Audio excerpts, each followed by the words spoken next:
Welcome to This Is Money podcast, sponsored by Charles Stanley Direct. I'm Georgie Frost, and joining me and Simon Lambert today is Helen Crane. And coming up, student loans. The slow-motion car crash we've been warning about for years looks close to impact.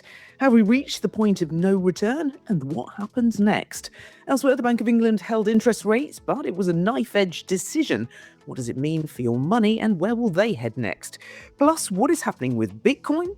Why now might be the time to overpay your mortgage? Should you boost your Avios? And Selfridges gets a dressing down with Crane back on the case. Don't forget to stay up to date with all the latest breaking money news. Just go to thisismoney.co.uk or download the app.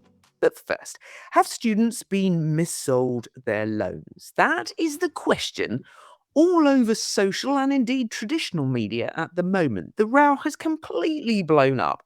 But why? And what will happen next? Now, Helen, as the youngest here, confidently youngest, student loans. What are we talking about here? It's getting increasingly rare that I'm the youngest person in a room, so I'm loving that, Georgie. That's great. Why you come on? We make you feel young. I know. So student loans. So this has been bubbling away for quite a while, I think. And the reason it's been happening this week is that someone has kind of spoken out again. So this is the former director of the Office of Students, a man called John Blake. So he stood down last month and he's kind of spoken out about the unfairness of the student loan system. So that's why it's sort of on the news agenda again this week. But it's kind of been snowballing a bit because I think people who are on these Plan 2 student loans, so Plan 2, there's several different student loan plans, but Plan 2 seems to be where the real problem is. So this is people who went to uni from 2012 to 2023, and they're seen to have the most unfair repayment system. So they repay 9% of their income. That's the same as people on other plans after they earn £28,470 a year.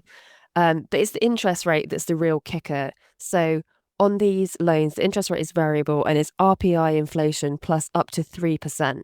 So that could be incredibly high. Sorry, I've got to backtrack there. As someone who's got a mortgage under 4%, I think I would be rather peeved if they were like, yeah, we're going to just stick a 3% on top of it. Why? Just because we can. I don't understand the mathematics around all of this and why they decided that that would be a good idea. And RPI, of course it's RPI, because that's the higher. Thanks very much. Where did that come from? That's ludicrous. Yeah, it's extremely high. It's not really comparable to other types of loans. And the plus 3% it seems quite arbitrary, doesn't it? I mean, obviously the government has to make money on all these loans that they lend out to students. They're not doing it out of charity. But, compare it to the group who came before. So I just missed out on this Plan 2 scheme. So I finished university in 2011. So I'm on Plan 1, which, I don't like repaying my student loan, to be perfectly honest, but the system does seem a lot fairer. So for me, it's still 9% of income, earning over about £26,000 a year, so a little bit lower. But the interest is calculated differently. So it's the lower of either the Bank of England base rate plus 1% or 3.2%. So it's much less than people who went to university a few years after me. And they also paid higher fees, is the other thing to mention. So I paid about £3,000 a year. They paid £9,000 a year. So it's this particular group that seems to be really hammered. And I think, those are people who are now in their late 20s, early 30s. They're getting to a position where, they're maybe earning a bit more and they're really starting to notice the impact of those payments on their paycheck. And they're really thinking, oh, do you know what? This is quite a lot. And I think every time we talk about this, we have this conversation of, 17-year-olds at school or college are told, oh, don't worry, it's student debt's not real debt. It's you only repay it when you can afford it. Exactly. Which, it is true. You're not going to be sort of chased down for your student loan. I mean, only in sort of very rare cases. You do only repay it when you have a job, when you're earning over a certain amount. but it is real debt. It is. When you get a mortgage, you have to declare your student loan. It's not made up. It does this, and it does. I think it's described in a way that, well, you won't even notice it. You'll be a grown up then, and you'll have loads of money, and it will just, it's talked You'll about be as a if it's just grown-up. kind of magic money tree money that won't sort of matter to you. But I think people in this group are now realizing actually it does. This can be hundreds of pounds a month, and frankly, I think people think it's quite unfair. I think the really sort of depressing thing that I'm seeing, and I keep mentioning my mortgage only because I'm quite new to this game, right? And I remember getting the first year of my mortgage thinking, wow, did I even touch the sides of that? No, not really. But at least eventually, after years, you do go, okay, well, I can see I'm paying this down. The problem with students, it seems at the moment, is that their debt just keeps going up. They're paying it back, but the debt is going up because of the interest. And I understand you need to earn somewhere between 60 or 70,000 to even start to pay it down. That must be enormously demoralizing. That's the thing that kind of gets me. And I want to get Simon's view because Simon, you have a couple of daughters. I say that like a couple of cats. You got a couple of daughters. I know they're a few years off university, but this must be something that is playing on your mind. That if your daughters decide that they do want to go to university, what decisions are you sort of thinking about here? Would you consider paying for them? It's a very difficult decision. The problem with student loans and the difficulty in unpicking this is that you don't want to put someone off going to university completely for financial reasons. That's always been my issue with this. I have always thought that this student loan system was terrible. The Plan 2 student loans, I mean, the Plan 3 aren't really very good either. The Plan 2 student loan system was terrible. And I wrote about this at the time, talked about this at the time. I said, this is a bad deal. The difficulty is you don't want to be so vociferous in that someone goes, oh, well, I'm not going to go to university then because of this.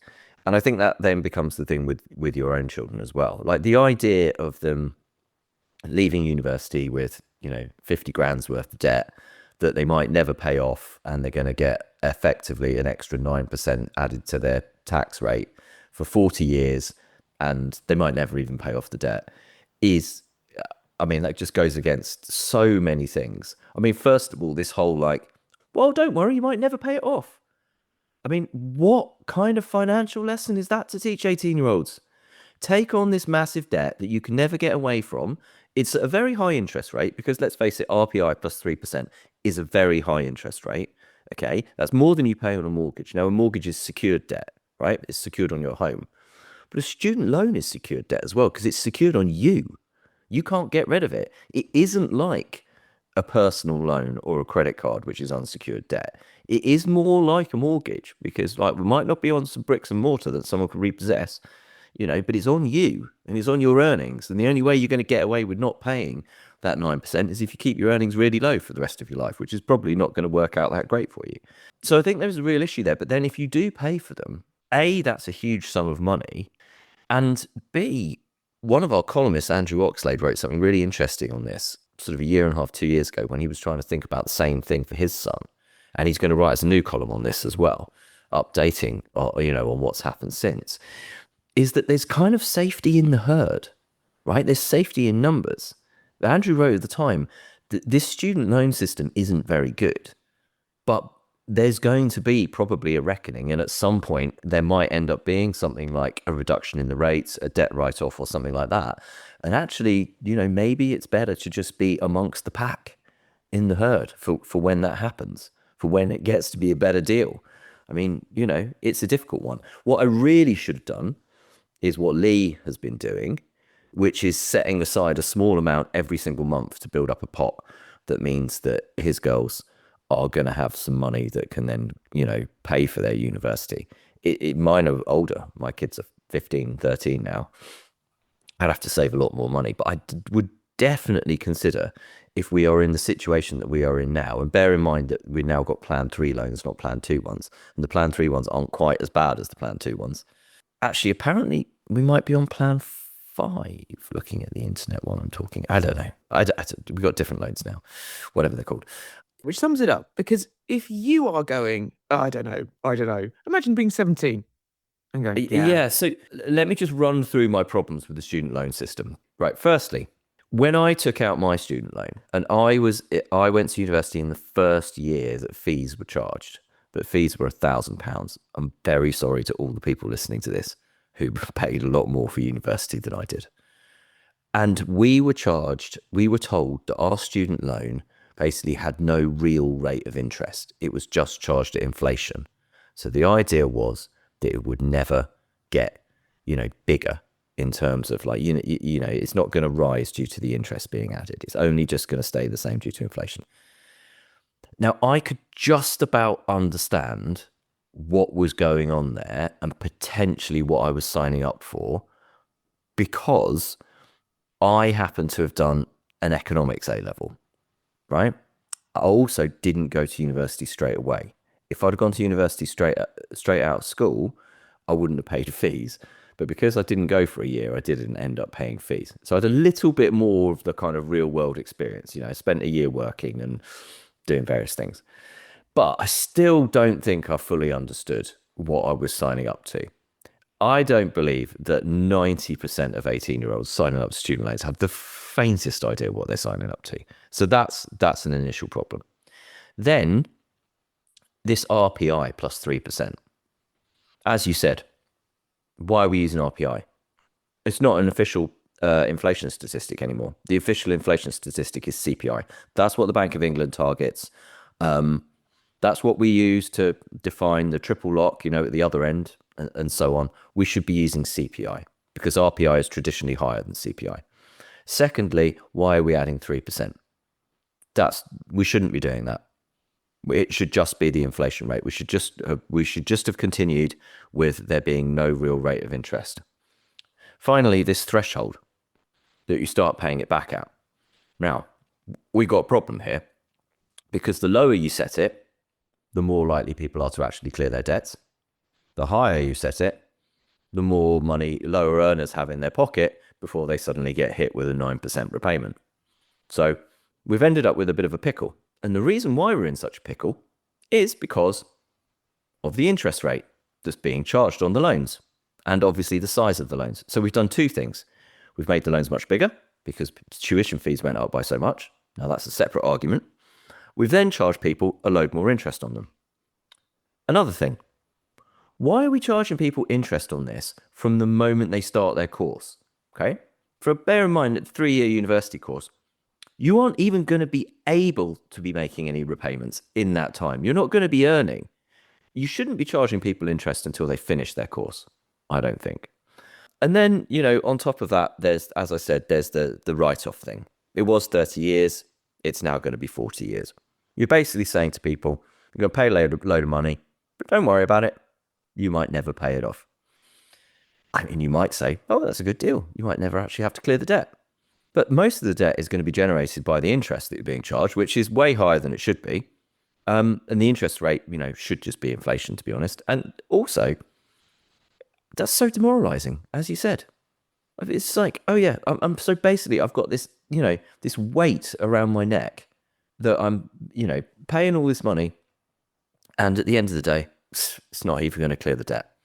And what's happened in recent years is that threshold that's been messed around with, it started to become a way of raising more money. Cynical. No, it is.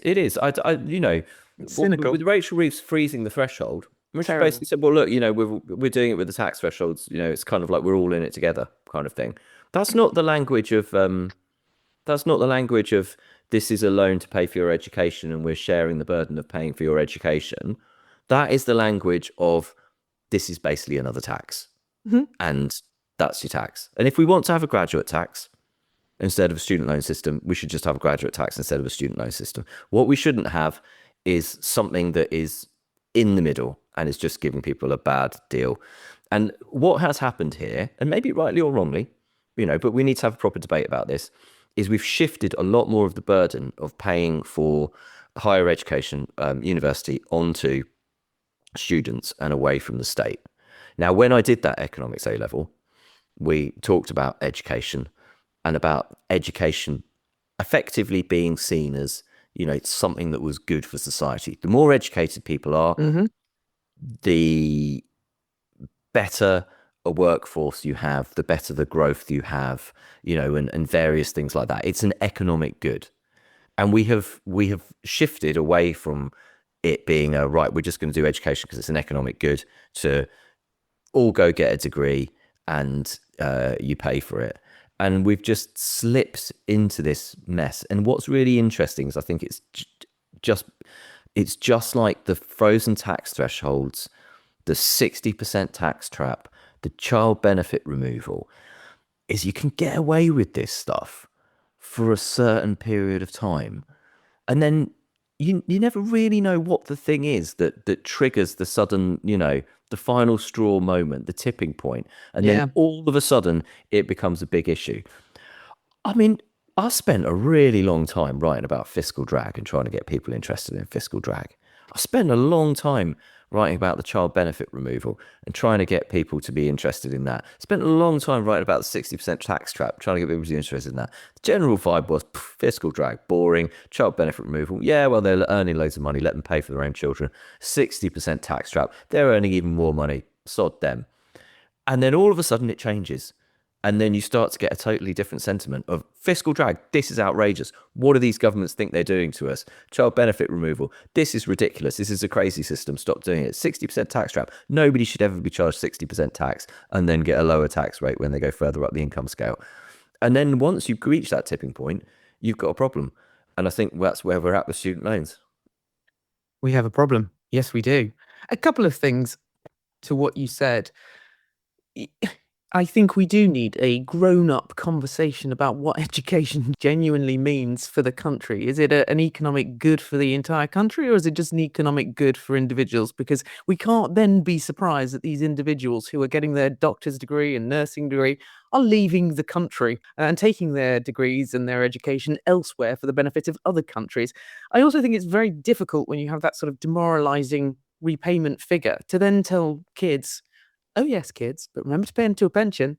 Yeah. Don't opt out. Remember to invest. Remember to save. What about buying for a house? Wow. The things that they have to do. And that comes from the mouths of people like, no disrespect, my parents, who have none of that context with which to talk about this. So there's a lot in this. But final one to you, Helen. As Simon's beautifully pointed out, and I like to use this phrase, we're in a bit of a pickle. How do we unpickle ourselves with this one?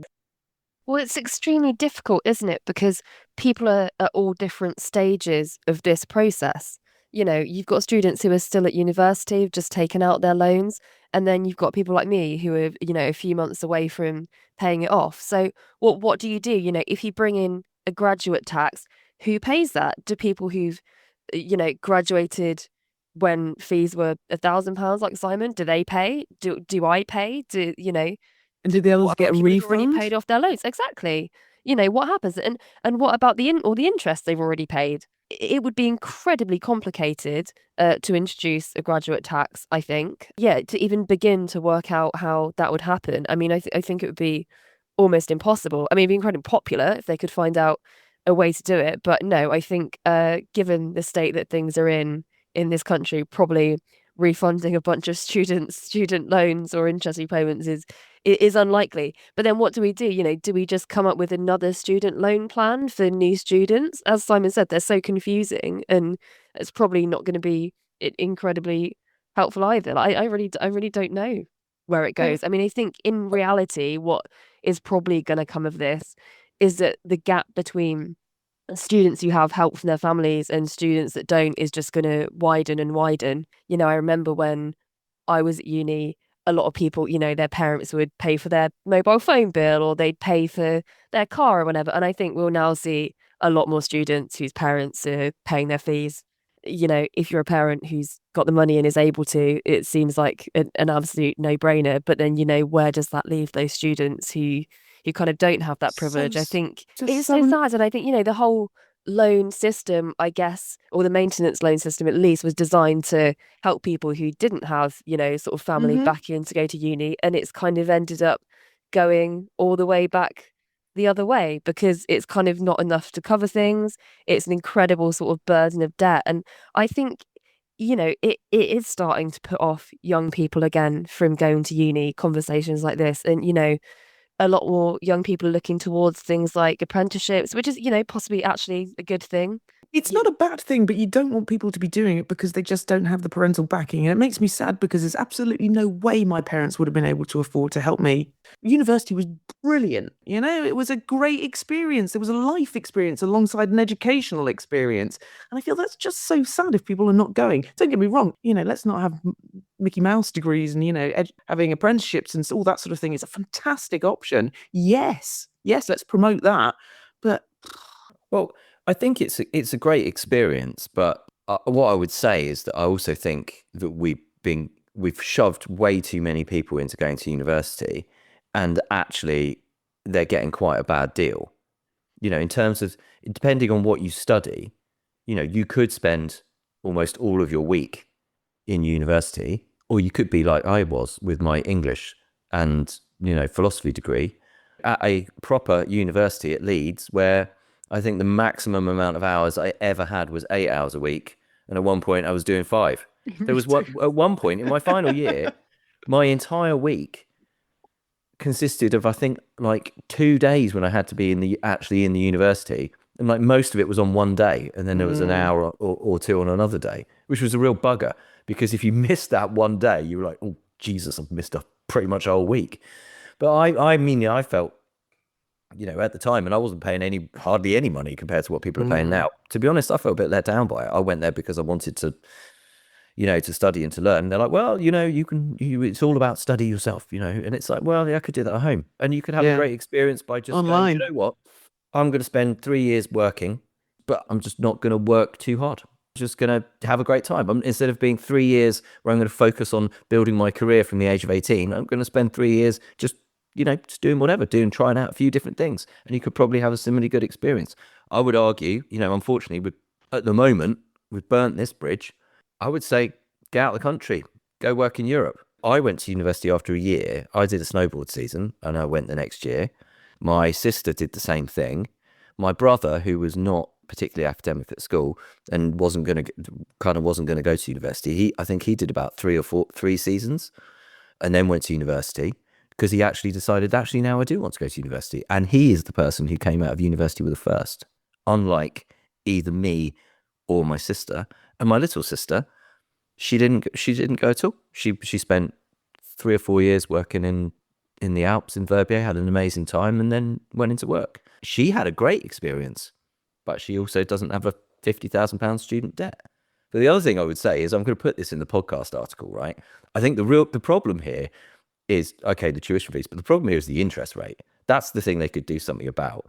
And I'm looking at the moment at a picture of interest rates for all loan types running back from 1998 to 25-26. It's a chart. It is totally bonkers the way this interest rate moves around. I mean, you've gone from like plan 1, which was like the early days ones, at one point was 0, because of like rates being on the floor and inflation being like practically, below 0. But then it goes up as high as, 6%. You've got plans 2 and 3 and 5, which is what people are on now, by the way, because plan 3 is postgraduate loans, going up to 8%. It's all over the show. It's completely mad.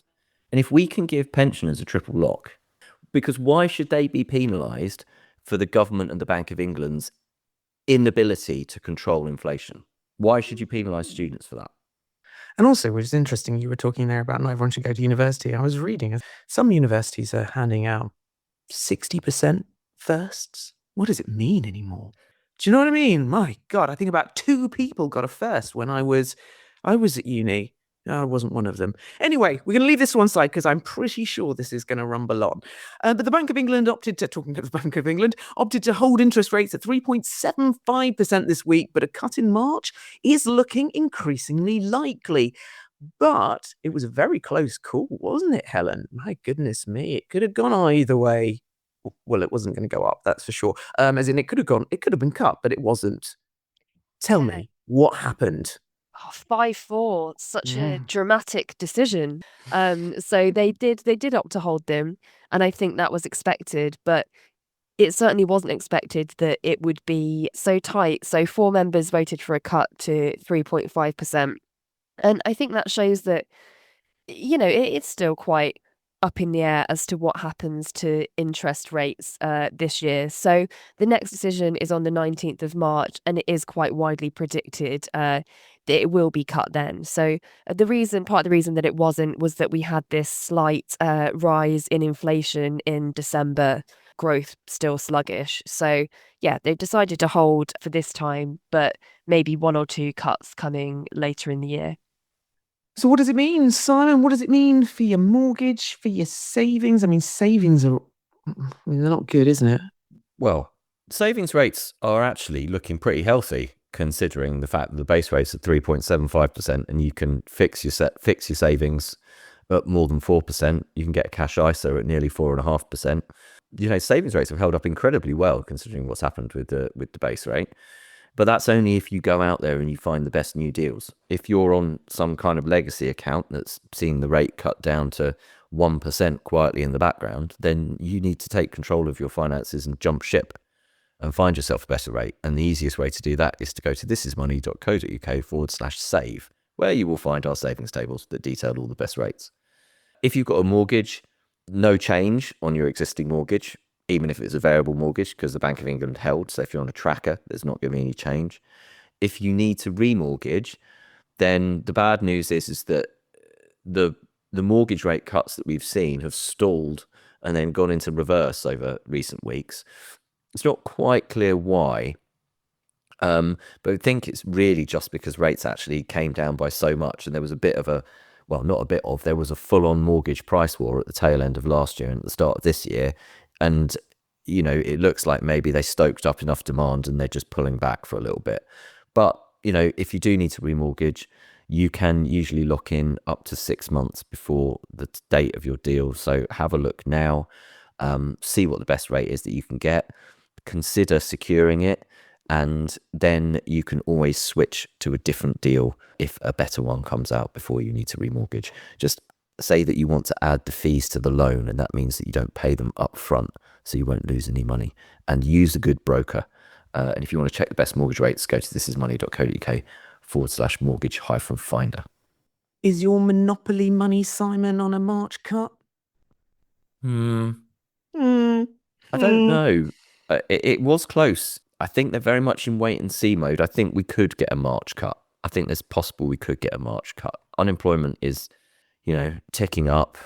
Inflation is ticking down. The other thing the Bank of England is watching closely is wages. Wages, they're not looking anywhere near as strong as they were.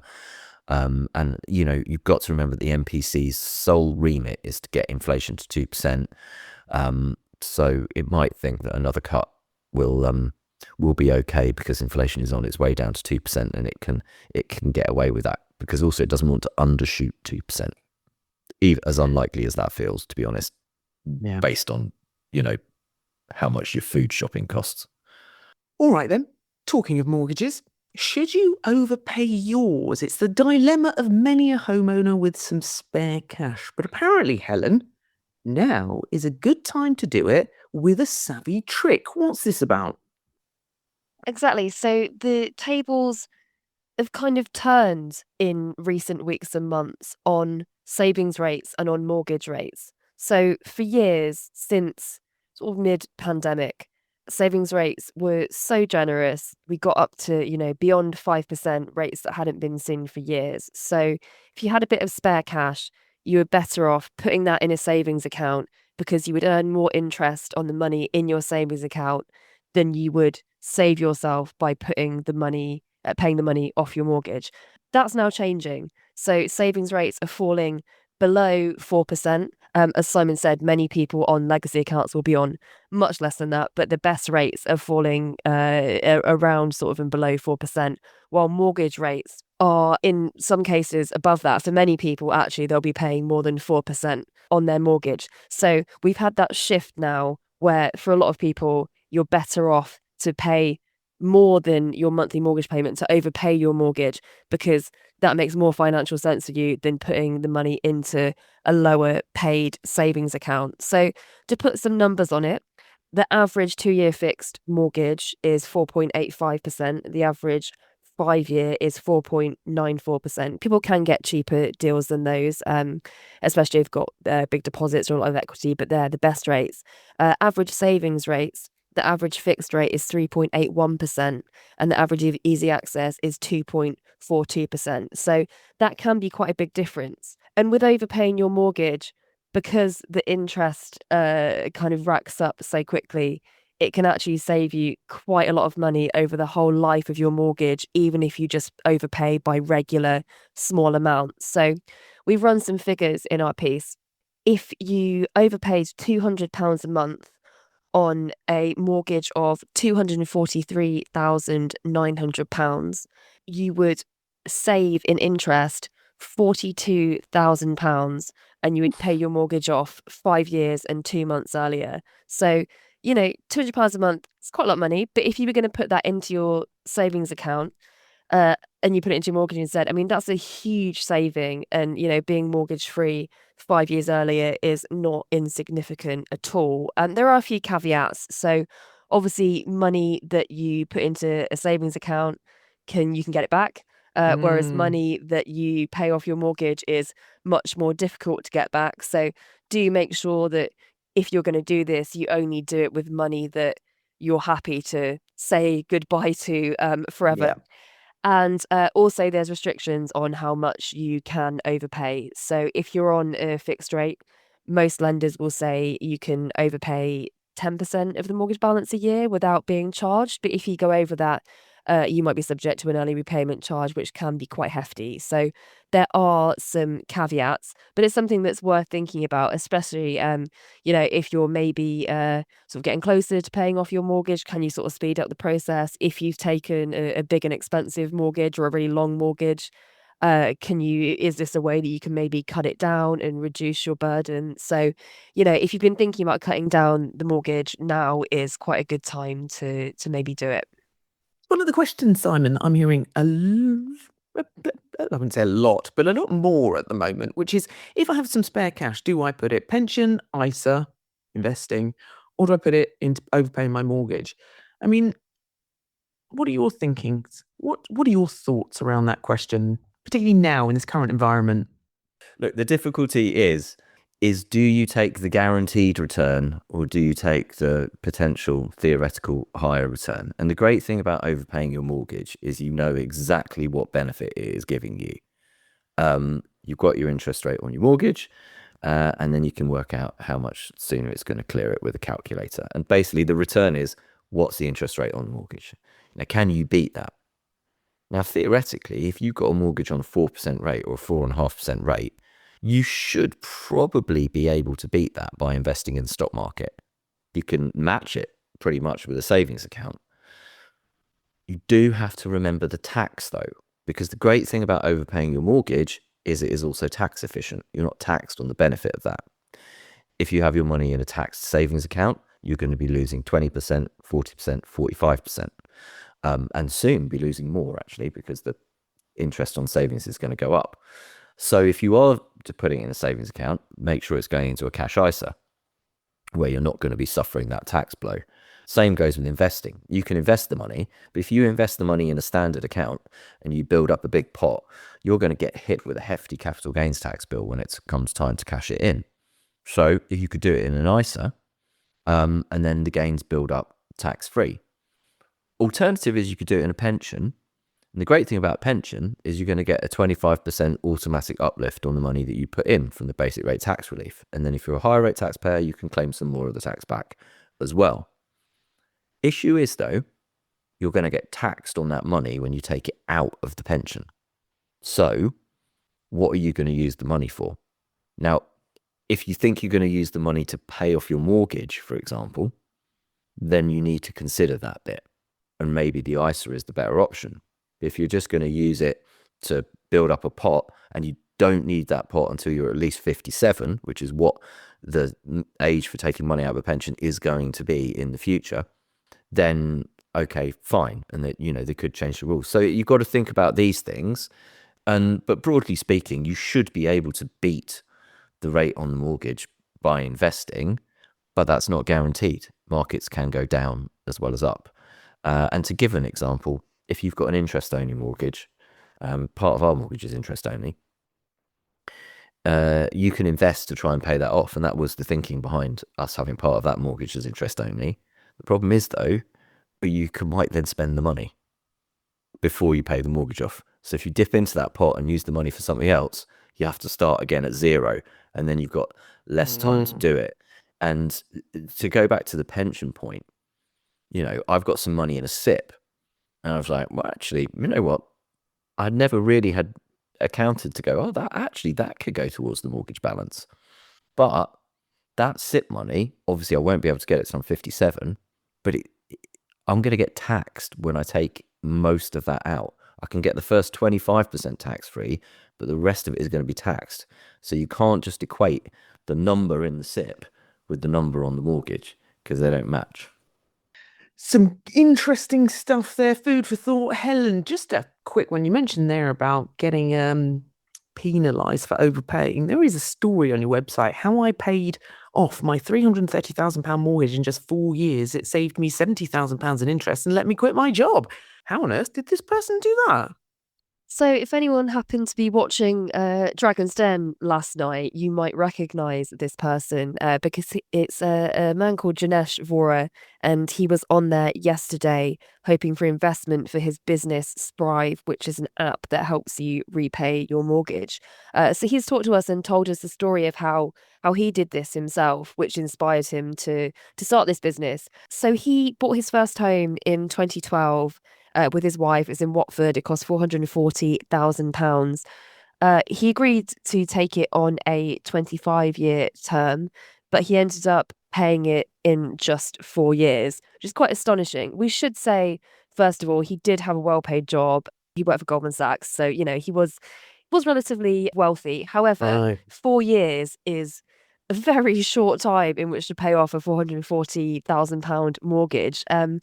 So he told us a bit about how he did it. Basically, really kind of scrimped and saved. So he said no takeaways, no holidays. We didn't do anything else with our money other than pay for essentials and overpay the mortgage. They also stopped paying into their pensions and things like that. They went kind of all in. Oh, wow. So yeah, so it's quite an extreme approach to it.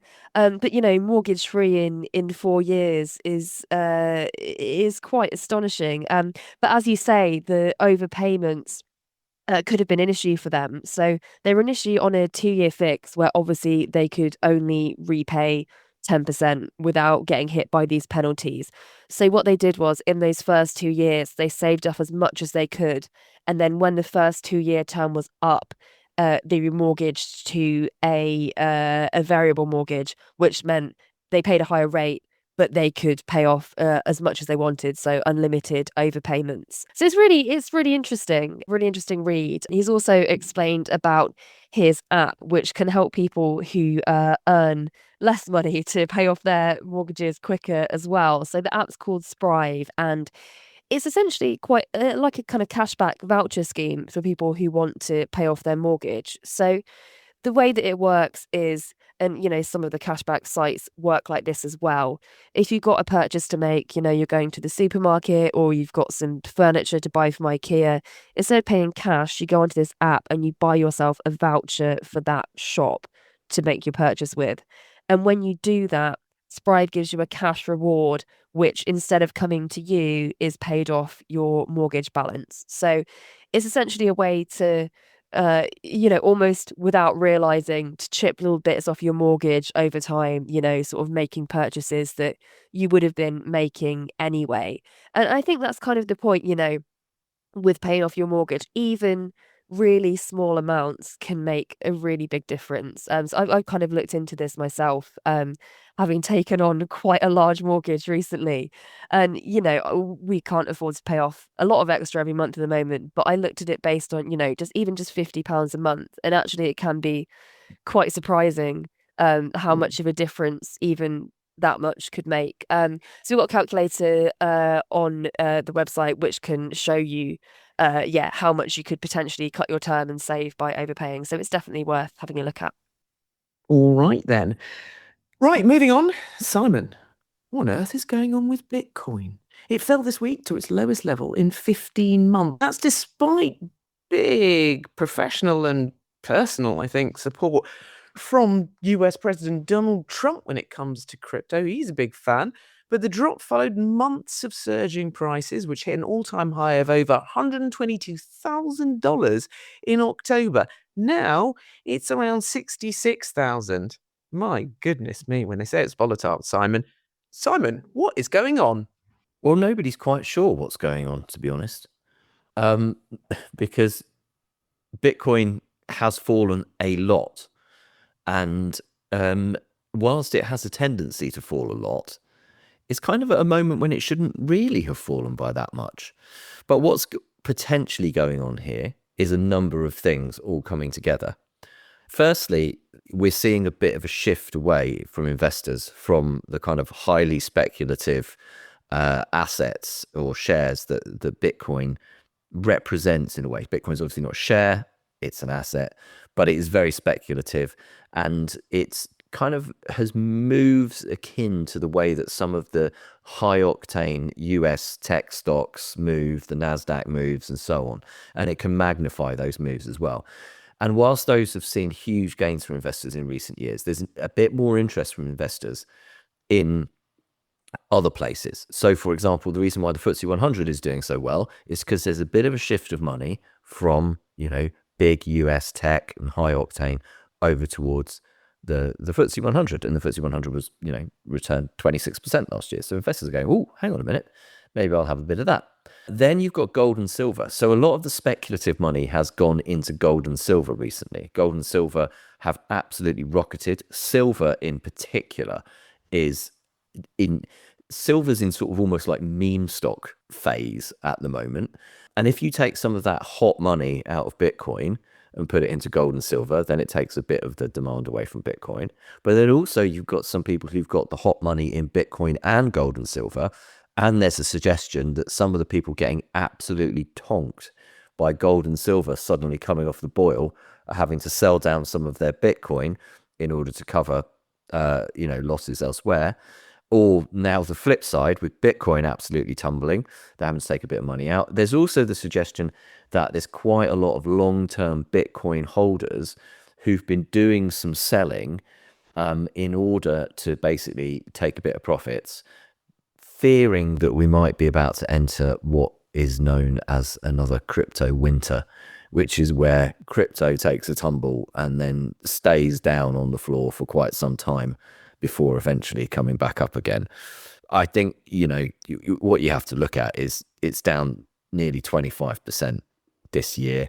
It just illustrates the extreme volatility of it, and why, if you do have money in crypto, you need to make sure that you don't have too much money in crypto, and it should only ever be a small part of your overall investment portfolio. You know my views about crypto, Simon. I'll say no more. Right, jet setters in the British Airways loyalty scheme don't have long to turbocharge their Avios points by up to 500% as its flash promotion comes to an end next week. Now, Avios is running a points deal through its Balance Boost program, which allows holidaymakers to boost the number of points they collected between January the 1st, 2025 and February the 9th. So how does it work, and is it worth it? Right, Helen? I didn't know anything about this. And I am a Avios collector, as we know, and recently an Avios spender, as Simon knows. Now, I've done this. I've looked into it. Apparently, I can boost 1 million Avios points. Is that 1 million? It would cost me £16,000. That's a lot of money, Helen. I'll be totally honest with you. I'm not entirely convinced. This is great. 1 million Avios for 16,000. Shall I do it, Helen? Well, look, I'm going to be completely open. I am not an Avios collector at all. Many people are, including, I know, Simon Lambert. But basically, to explain it sort of briefly, this is part of this Balance Boost program that Avios launched a couple of years ago. Collectors can basically buy more points. So you can buy points in cash rather than getting them through sort of spending on credit cards or through booking British Airways flights. So you can buy a lump sum of Avios points worth 100% 200% or 300% of the Avios points you've earned in the last 30 days through flying, shopping, or however you collect them. So the offer that they've got out at the moment, it's limited, so it finishes on Monday. It basically makes that system even more generous. So it allows you to boost the points you've collected in the past year, so since the 1st of January 2025, and not just the last 30 days. So you have to pay to do it between 92p and 96p per Avios for the first 300,000 Avios. As you said, very much worth looking into what that is worth to you with the points that you have. It seems incredibly complicated to get your head around as an Avios outsider.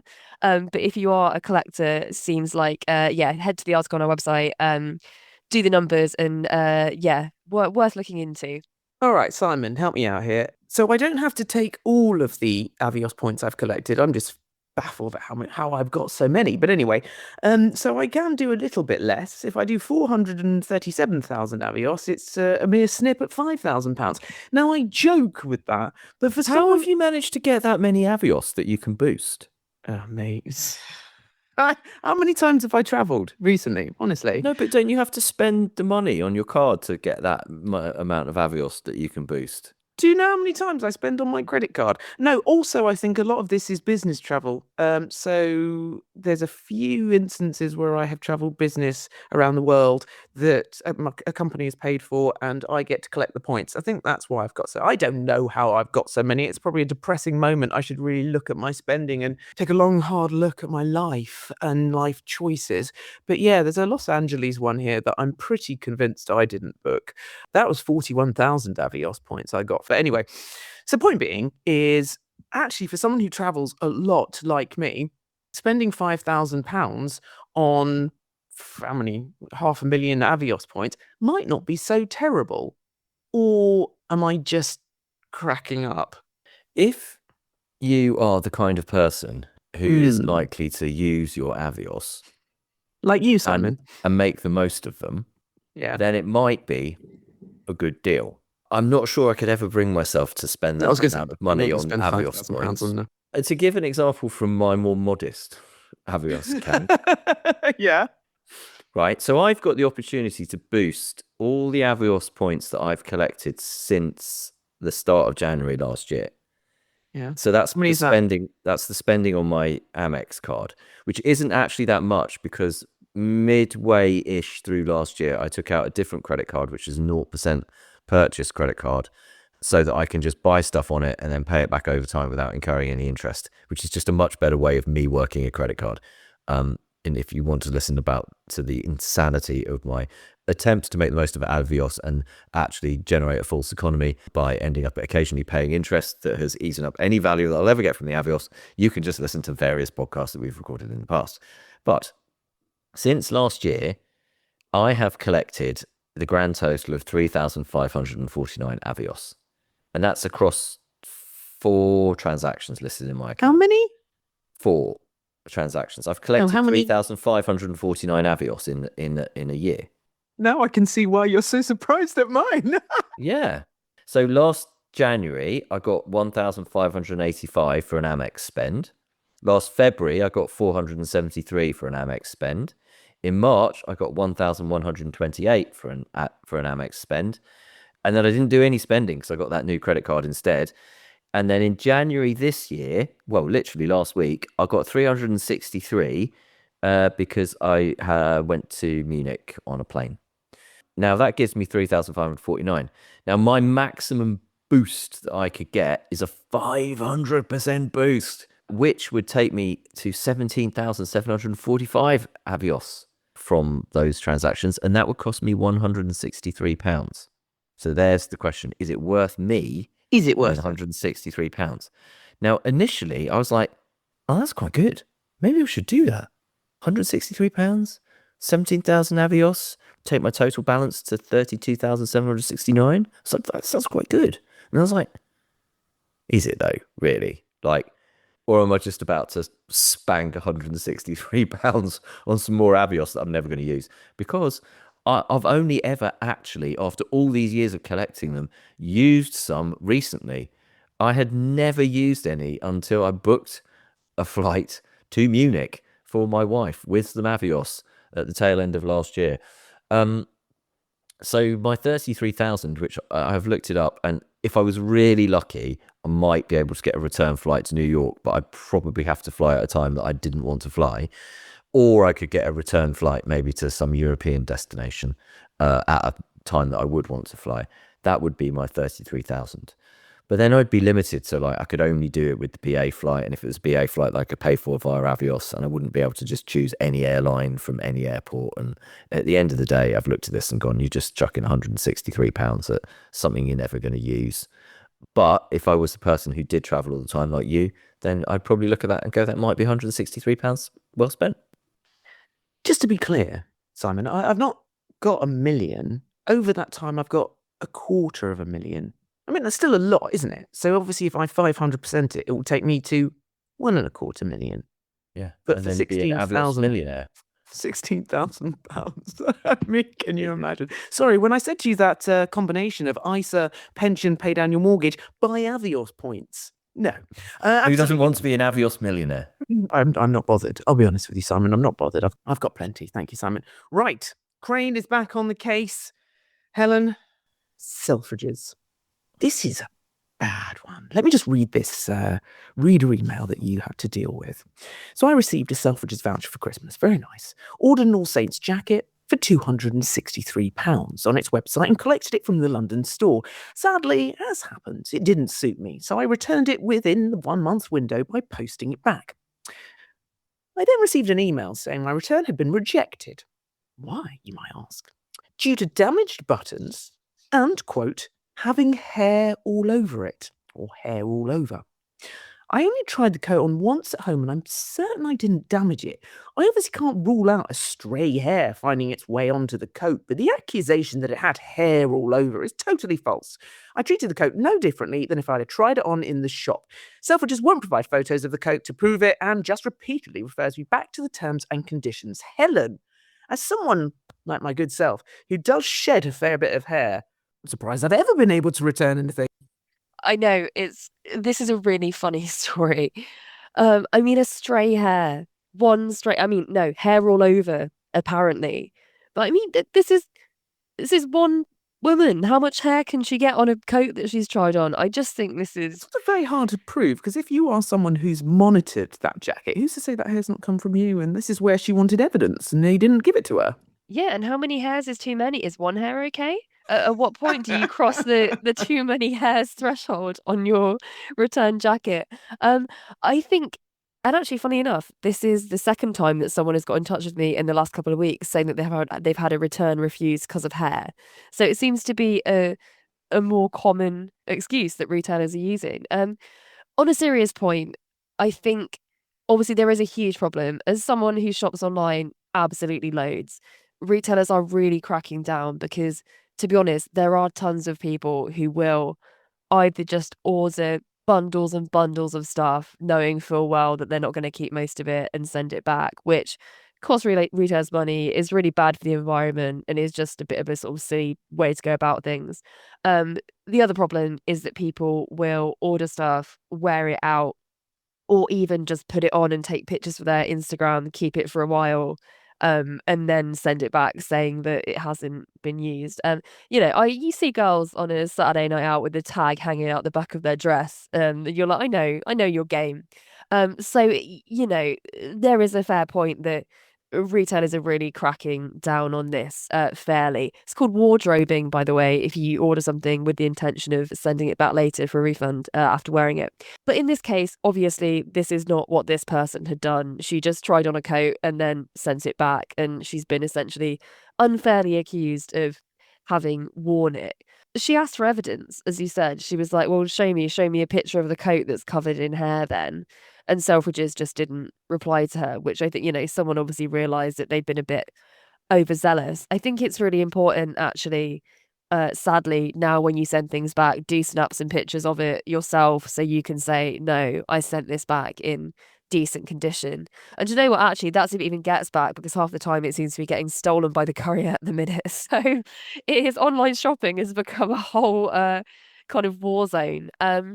And so I got in touch with Selfridges in this case and said, look, you haven't given her any evidence that this coat was covered in hair. You can't prove it. She insists she hasn't done it. And they did turn around the decision and say, we will refund her. But it just shows it is, bad times for people who like to buy clothes online. Yeah. I mean, look, I've got, like you said, I've got sympathy for the retailers with, what do you call it? Wardrobing. Wardrobing, yeah. I quite like it. It makes it sound quite classy. Do you think? Oh, I don't think it does at all. So I've got a huge amount of sympathy, and but come on, at least if you're not going to provide evidence, I'd have gone to town. You'd ripped it; it was awful, rather than a stray hair. It just seems a bit ludicrous. But anyway, right. We have a podcast listener question of the week for you, Simon, if you are ready. So this is from lovely Rick. How flexible are flexible ISAs? The answer is written nowhere. You put in £10,000 into a stocks and shares ISA, call this ISA A, in the current tax year so far. In a separate cash flexible ISA, ISA B, you put in £6,000 over the course of the current tax year but have now emptied it to zero for a big bill. How much can you put still in your stocks and shares ISA this tax year? Note you have no other ISAs.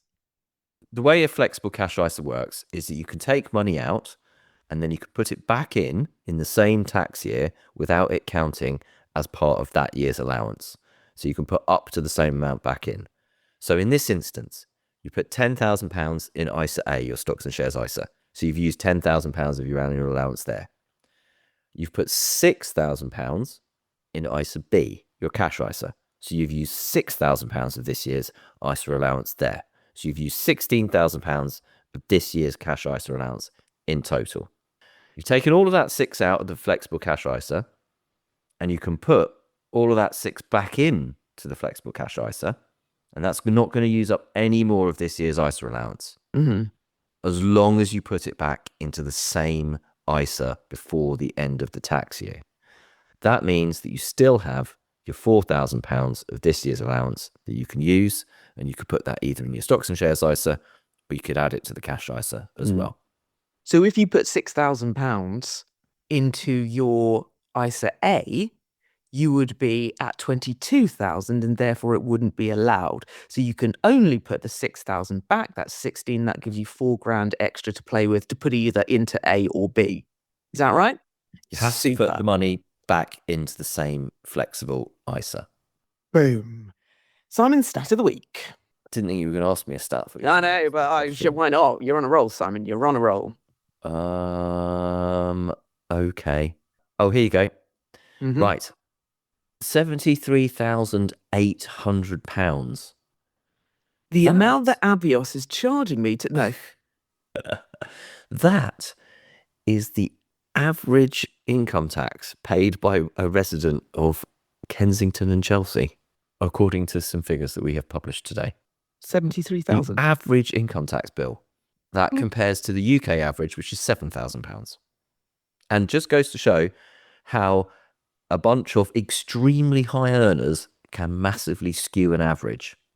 All right, that is it. Simon, thank you. Helen, thank you for listening. You can keep up to date with all the latest breaking money news. Just go to thisismoney.co.uk or download the app. And if you have any comments or questions for the team or anything you'd like them to look into, Simon.